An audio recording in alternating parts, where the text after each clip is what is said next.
नमस्कार, मैं डॉक्टर राजू प्रसाद, हिंदी विभाग रामजयपाल कॉलेज छपरा। आज मैं द्वितीय वर्ष के छात्रों के लिए प्रेमचंद रचित कर्मभूमि उपन्यास पर इस दृष्टि से प्रकाश डालूंगा कि उसमें गांधीवाद की जो विचारधारा है उसका कितना उपयोग हुआ है, वह गांधीवाद उसके ऊपर कितना हावी है, कितना प्रासंगिक है। जैसा कि हम जानते हैं, हर युग में एक युग पुरुष आता है और उस युग पुरुष के इर्द गिर्द समाज में, देश में परिवर्तन होते हैं। एक युग पुरुष राजनीतिक दृष्टि से, सांस्कृतिक दृष्टि से, साहित्यिक दृष्टि से, सामाजिक दृष्टि से, हर दृष्टि से अपने युग को प्रभावित करता है। गांधी जी ऐसे ही युग पुरुष थे जिन्होंने चरखा के माध्यम से, सत्य और अहिंसा के माध्यम से, अपनी लाठी के माध्यम से 200 वर्षों से काबिज ईस्ट इंडिया कंपनी और ब्रिटिश हुकूमत को यहाँ से उखाड़ फेंका। जाहिर बात है, ऐसे युग पुरुष का प्रभाव तत्कालीन साहित्यकारों के ऊपर भी पड़ा होगा और वे लोग उनसे प्रेरित होकर अपनी रचनाओं में उनके वाद को, उनके विचारधारा को प्रस्तुत करने के लिए बाध्य हुए होंगे। जैसा कि प्रेमचंद ने कहा है, मैं दुनिया में महात्मा गांधी को सबसे बड़ा मानता हूँ। उनका भी उद्देश्य यही है कि मजदूर और काश्तकार सुखी हो।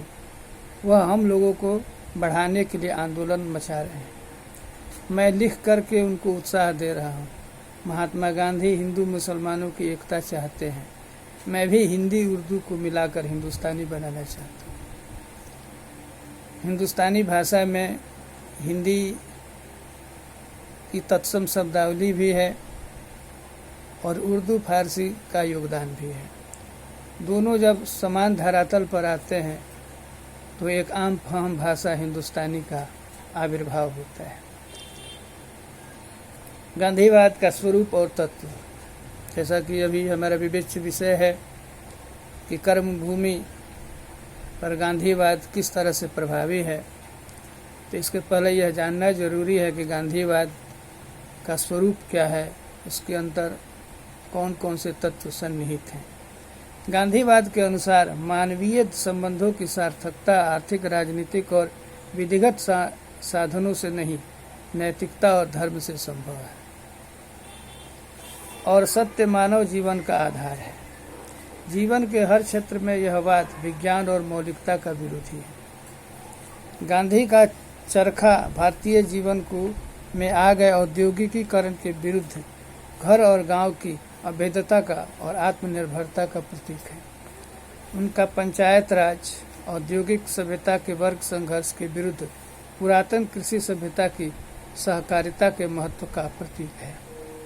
उनका हरिजन आंदोलन भी सामाजिक न्याय और समता का प्रतीक है। गांधीवाद सत्य, अहिंसा और ईश्वर में विश्वास रखता है तथा सादा जीवन उच्च विचार, simple living and high thinking should be motto of our life, जैसा कि कहा गया है। सादा जीवन उच्च विचार के सिद्धांत का पोषक है। तो लघु उद्योगों का एक प्रतीक मात्र है। चरखा लघु उद्योगों का एक प्रतीक मात्र है। इसका उद्देश्य तो ग्रामों को आत्मनिर्भर बनाना है।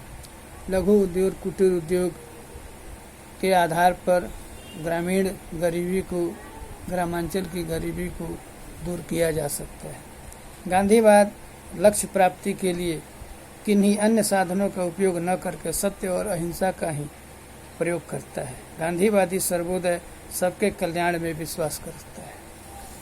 धीरेन्द्र मजूमदार ने लिखा है कि वर्ग विषमता के लिए क्रांति की क्रिया क्या हो,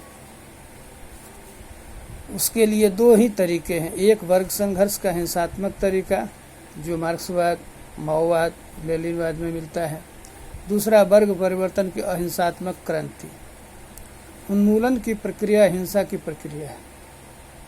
इसलिए गांधी जी वर्ग परिवर्तन की अहिंसक क्रांति का आह्वान करते हैं।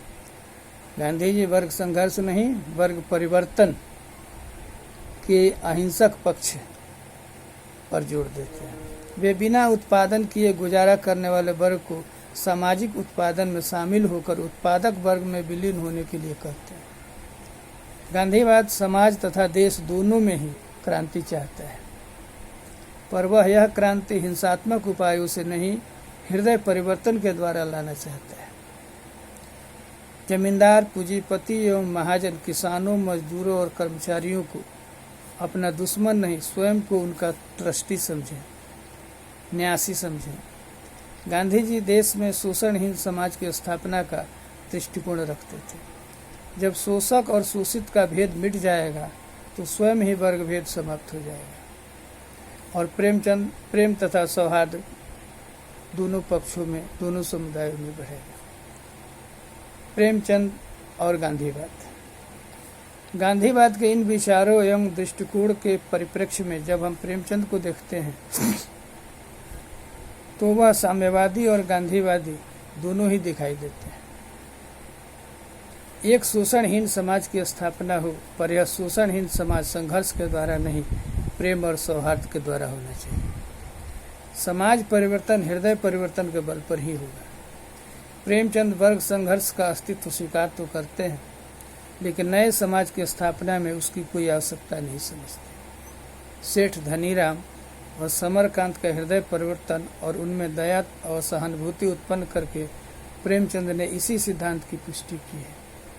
अमरकांत का कमेटी बन जाने पर इनका कृतज्ञ होना भी वर्ग संघर्ष के सिद्धांत के प्रति अनास्था का प्रतीक है।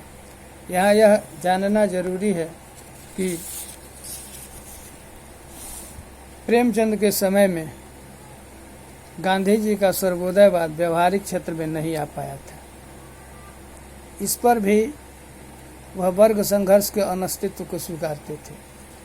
प्रेमचंद ने समरकांत और धनीराम के माध्यम से जिन परिस्थितियों एवं लक्षणों का उल्लेख किया है वे सभी समाज विरोधी प्रतिक्रियात्मक भाव, विचार और कर्म हैं जो अपंग, पुरुषार्थहीन, पूंजीशाही वर्ग के साथ उसी प्रकार जुड़ गए हैं जैसे किसी गंदे तालाब के रुके हुए पानी में क्षय रोग के कीटाणु एकत्र हो जाते हैं। प्रेमचंद शोषक वर्ग का अंत चाहते हैं, पर उसको समूलतः समाप्त करके नहीं, अपितु प्रेम पूर्वक उन्हें शोषितों के प्रति सहानुभूतिशील करके वह पूंजीपतियों को श्रमिक और कृषक वर्ग के ट्रस्टी के रूप में रखना चाहते हैं। प्रेमचंद गांधीवादी हृदय परिवर्तन वाले सिद्धांत में विश्वास रखते हैं।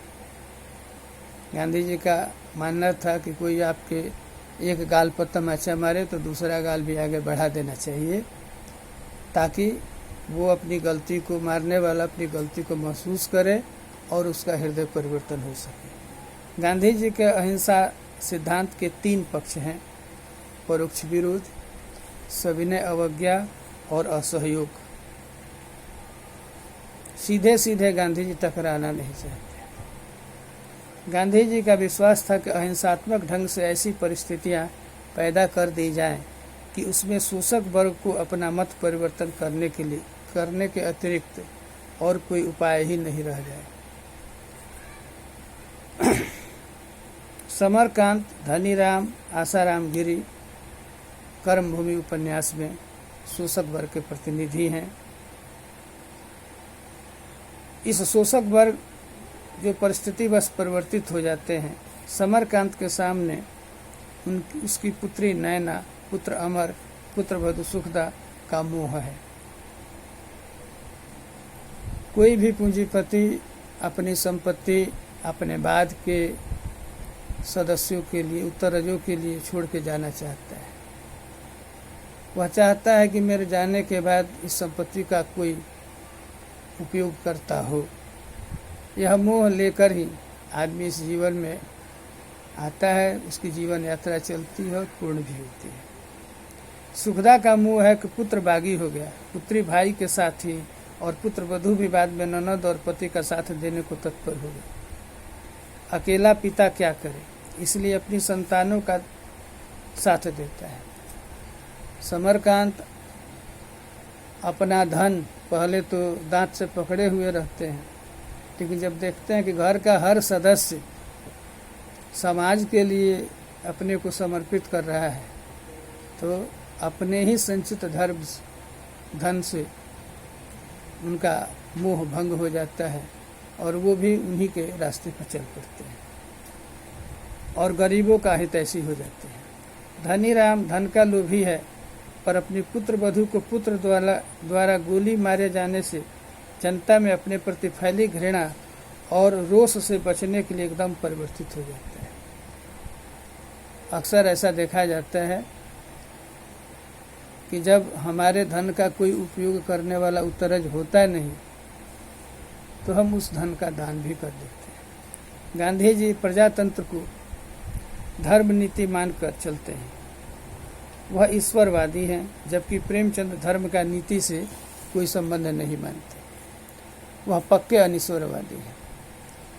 प्रेमचंद के ऊपर जो साम्यवादी प्रभाव है और साम्यवाद ईश्वर और धर्म को अस्वीकार करता है, धर्म उसके लिए अफीम के नशे की तरह है, और कुछ ऐसा ही प्रेमचंद के विचारों में भी हम पाते हैं।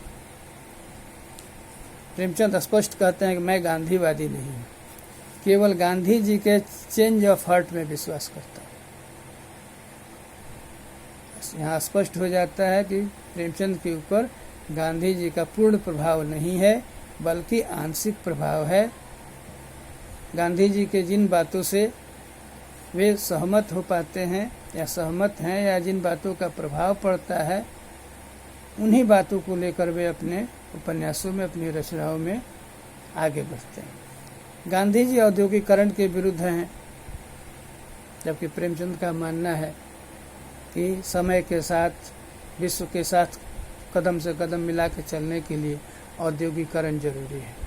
इसलिए वह मजदूरों द्वारा धनी राम की मिल जलवाते नहीं, अपितु उसके आगे धरना आदि कराकर पूंजीपति के हृदय परिवर्तन की बात पूछते हैं।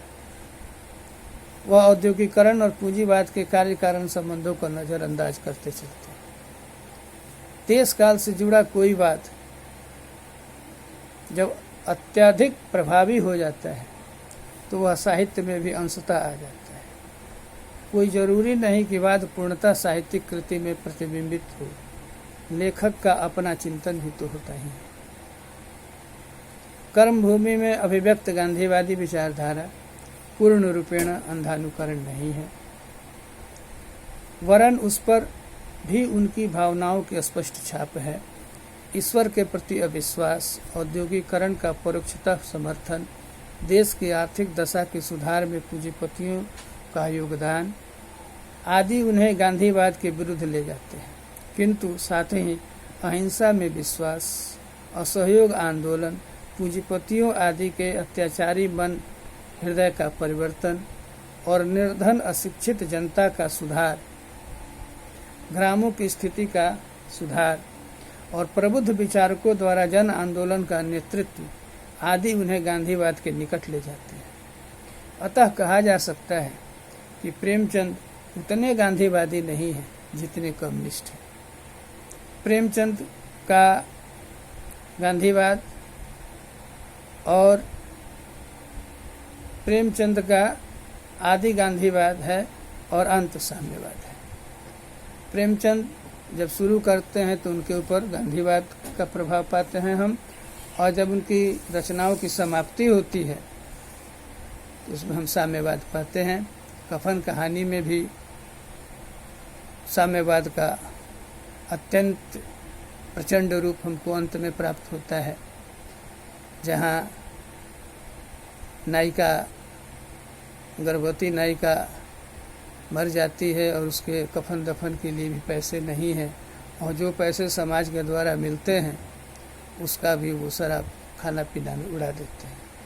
इस तरह हम कह सकते हैं कि प्रेमचंद रचित कर्मभूमि उपन्यास में गांधीवाद आया है, लेकिन वह आंशिक रूप से आया है, पूर्णतः नहीं आया है।